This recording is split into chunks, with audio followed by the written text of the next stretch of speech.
स्वागत है आपका इंडिया न्यूज पे। मैं हूं आपके साथ रत राकेश टंडन। वैक्सीनेशन पॉलिसी को लेकर देश भर में चर्चा हो रही है। विपक्ष ने भी अपनी बातें रखी हैं। प्रधानमंत्री ने साफ कह दिया है कि 21 तारीख के बाद सेंटर के हाथ में कमान होगी और वैक्सीनेशन ड्राइव की कोई दिक्कत नहीं होगी। वैक्सीनेशन ड्राइव, रोल आउट और प्राइसिंग को पर बातचीत करने के लिए हमारे साथ रॉबर्ट वाड्रा साहब मौजूद हैं। सर, क्या आपको मेरी आवाज मिल रही है? बिल्कुल मिल रही है। नमस्कार जी। नमस्कार नमस्कार, बहुत स्वागत है इंडिया न्यूज पे रॉबर्ट सर आपका। सर, वैक्सीनेशन को लेकर बहुत कंफ्यूजन है, बहुत राजनीति हो रही है। स्टेट्स अब तक, पहले स्टेट्स कह रहा था कि हमको वैक्सीनेशन खुद प्रोक्योर करना है। जब ग्लोबल टेंडर्स हुए तो स्टेट्स ने कहा हमको वैक्सीन नहीं मिल रही है, विपक्ष ने विरोध किया। अब प्रधानमंत्री मोदी जी ने खुद देश के नाम जब संबोधन दिया तो यह बात कही कि वैक्सीनिंग जो भी होगी वो 75% हम आपको देंगे और 25% प्राइवेट हॉस्पिटल्स को दी जाएगी। यानी 21 जून से क्या आपको लगता है कि जो वैक्सीनेशन का प्रोसेस है देश में वो ठीक से चलेगा? रॉबर्ट वाड्रा जी। मैं यही बोलूंगा, जो भी ऐलान किया गया है ये है, सुप्रीम कोर्ट ने बहुत प्रेशर डाला है, ऑपोजिशन ने बहुत प्रेशर डाला है और एक्सपीरियंस जो यहाँ देश भर में कितने हमने जान खोए हैं, लोगों ने अपने प्यारों को खोया है, अपने फैमिली वालों को खोया है, उसके बाद ये ऐलान किया गया और बहुत देर हो चुकी है। पर हाँ, हमें वैक्सीन की तो जरूरत है। अगर आप देखेंगे 2020 में फर्स्ट वेव में कैसा माहौल था, कितने लोग कोविड के से गुजरे हैं, बीमार पड़े हैं और हमारे पास बहुत समय था।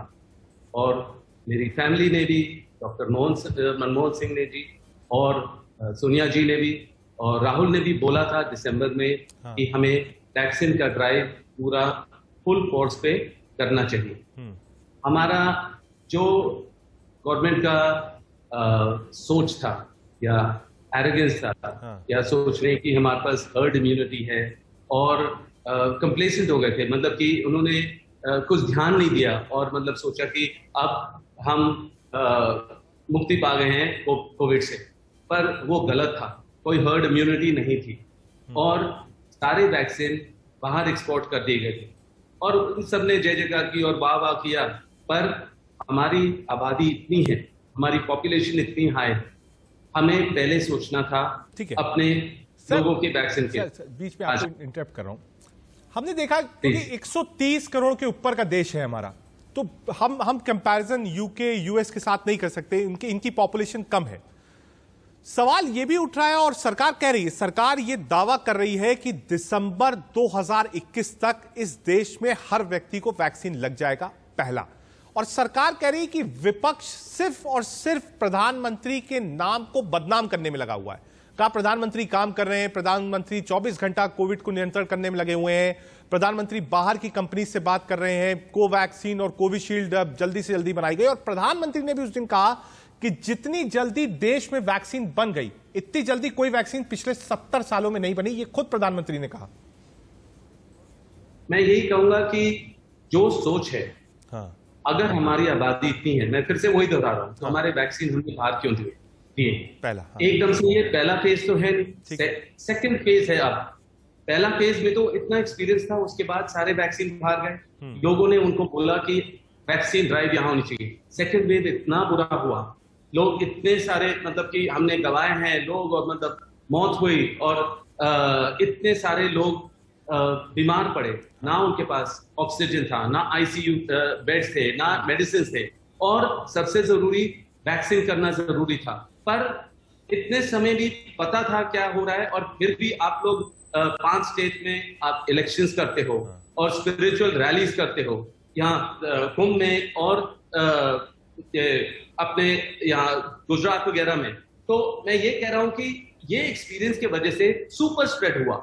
और अगर मैं ये कह रहा हूं कि देखिए, वैक्सीन के बारे में बात हो रही है कि अगर आप आगे भी इलेक्शंस 3 राज्यों में करने जा रहे हैं, आप अगर रीजनल इलेक्शंस करेंगे, डेमोक्रेसी के लिए बहुत जरूरी है, ठीक है, पर उस स्टेट्स में पहले आप वैक्सीन ड्राइव पूरा करिए, पूरा ध्यान दीजिए कि सबको वैक्सीनेशन हो जाना चाहिए। उसके बाद आप जाइए वहां इलेक्शन कैंपेन करने के लिए। मतलब आप मानते हैं कि ये जो 5 राज्यों में चुनाव हुए और जी। कुंभ का आयोजन हुआ, क्या इसको सुपर स्प्रेडर माना जाए?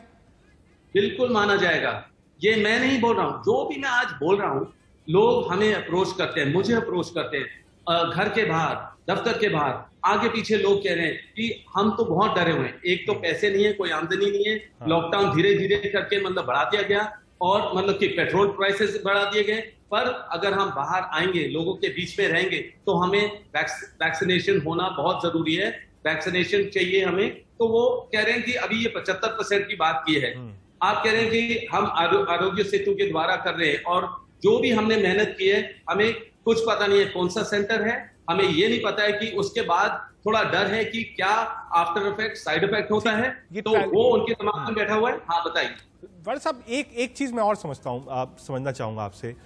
पूर्व प्रधानमंत्री डॉक्टर मनमोहन सिंह ने कई लेटर्स लिखे प्राइम मिनिस्टर को, सोनिया गांधी जी ने कई लेटर्स लिखे, राहुल गांधी ने कई लेटर्स लिखे, और राहुल गांधी दिसंबर और जनवरी से कह रहे थे कि आप कोविड से परेशान हो जाएंगे, बार बार कह रहे थे। पार्लियामेंट ने कहा, ट्विटर्स पे किया, उन्होंने कई इंटरव्यूज किए, कहते रहे। प्रियंका गांधी वाड्रा ने कई एडवाइसेस दी, उत्तर प्रदेश के मुख्यमंत्री योगी आदित्यनाथ को बहुत सारी चिट्ठियां उन्होंने लिखी, कई वीडियो मैसेजेस हमने देखे। क्या बातचीत होनी चाहिए, या इतना डिस्टेंस हो गया है सरकार और विपक्ष में कि अब पैंडेमिक के समय भी विपक्ष और सरकार साथ में नहीं है? अगर हम इससे मुक्ति चाहते हैं, हम चाहते हैं कि हम कोविड से बाहर आए, हाँ, और ये नहीं कि खाली लॉकडाउन के वजह से, हाँ, ये इकोनॉमी बहुत बुरे हालत में होगी। अगर हम चाहते हैं ये कि हम कोविड से मुक्ति चाहते हैं, तो हमें एकजुट होकर अबव पार्टी लाइंस हमें हर स्टेट को समझना पड़ेगा, और हमें जो भी हम अगला कदम लेंगे जी, कि अगर आपने इलेक्शन करनी है, आपने रैलियां करनी है, तो ये सारा जो सोच विचार है, क्योंकि कांग्रेस का स्टेट हो सकता है, बीजेपी का स्टेट हो सकता है, कोई सा भी स्टेट हो, पर हमें अबव पार्टी लाइंस ऊपर होके एकजुट होके सोचना पड़ेगा ये पैंडेमिक को कैसे संभाला जाए। उसके बगैर नहीं हो पाएगा। और सबसे जरूरी है वैक्सीनेशन। आज हम देश भर से हम वैक्सीन खरीद रहे हैं और अंदर यहाँ देश भर में ला रहे हैं। हाँ। पर हमें जरूरत नहीं थी। अगर हम अगर खुश होते कि हम सबसे बड़े मैन्युफैक्चरर हैं इंडिया में वैक्सीन के, तो फिर मतलब कि हमने बाहर क्यों दिए? हमारी आबादी इतनी है, हमारी पॉपुलेशन इतनी ज्यादा है, पहले तो हम अपने लोगों के बारे में सोचते हैं। एक्सपोर्ट्स पर आप सवाल उठा रहे हैं कि जो बाहर एक्सपोर्ट्स कर दिया गया, दूसरे देशों को दिया गया लगभग 6-6.5 करोड़, वो एक गलत नीति थी। अगर वो आपके पास होती तो आज वैक्सीनेशन सेंटर काम कर रहे होते। ठीक है सर, जो 2021 दिसंबर का टारगेट रखा है, क्या आप मानते हैं कि वैक्सीनेशन पूरा हो पाएगा? क्योंकि आज जिस हिसाब से वैक्सीनेशन की रफ्तार चल रही है, लगभग 23 से 23.5 महीने और लग जाएंगे पूरे देश को वैक्सीन पहुंचाने में। वो तभी हो पाएगा अगर आप अकाउंटेबिलिटी रखेंगे कि अगर ये नहीं हुआ तो उसका नतीजा क्या होगा। मतलब कि नतीजा तो बहुत बुरा होगा लोगों के द्वारा, पर जिन्होंने ये ऐलान किया है उनके द्वारा क्या होगा, उनको क्या होगा? अगर आप बोलेंगे कि ये 21 तक खत्म हो जाएगा, अगर नहीं होगा तब, तो प्रॉब्लम यहां है कि अकाउंटेबिलिटी बहुत जरूरी हो गई है। हाँ। हवा में बोलने से कुछ नहीं होगा। हमें सबको इकट्ठे होकर अपने आइडियोलॉजी को दूर रख के हमें मतलब कि देश के हित में बात करनी चाहिए, लोगों के लिए सोचना चाहिए, और उनको वैक्सीनेशन करना बहुत जरूरी है। वो सबसे अहमियत रखती है अभी हमारे देश में। सर, एक लास्ट सवाल आपसे, और ये एक राजनीतिक सवाल आपसे पूछूंगा, क्योंकि आप बैठे हैं और अभी 1 ही बजे आपने देखा होगा कि पूर्व केंद्रीय मंत्री उत्तर प्रदेश से जितिन प्रसाद आते थे। आज उन्होंने बीजेपी का दामन थाम लिया है। जितिन प्रसाद टीम राहुल के करीबी थे, यूपीए 1-2 में उनको प्रमोट किया गया, मिनिस्टर बनाया गया। उत्तर प्रदेश में Priyanka Gandhi Vadra general secretary incharge है, वही उनकी बॉस थी, और आज उन्होंने बीजेपी ज्वाइन करी है। एक सेटबैक कांग्रेस के लिए। और पहले हमने देखा ज्योतिरादित्य सिंधिया, आज जितिन प्रसाद, जो यूथ है, और सचिन पायलट भी बीच में जा रहे थे लेकिन अभी गए नहीं है, अभी है कांग्रेस पार्टी में, वापस आए, लेकिन हाँ लड़ाई झगड़ा हुआ। तो ये यूथ जो है और वो लोग जिनको कांग्रेस पार्टी ने यूपीए 1 और यूपीए 2 में फेसेस बनाया है, आज वो पार्टी का दामन छोड़ के जा रहे हैं। उनकी कोई मुश्किल होगी जो गवर्नमेंट ने बोली है हम दूर करेंगे, या तो वो होगा, या ये है कि देखिए मुझे पता है अपने परिवार के बारे में कि वो लोग देश के लिए काम कर रहे हैं, गांव-गांव में जा रहे हैं, हर जगह काम कर रहे हैं। ठीक है, उनको ये नहीं है कि हमारे लीडर जा रहे हैं, जो जाना चाहेगा जाएगा, हम उनको हंसी खुशी बोलेंगे अच्छा फ्यूचर रखे।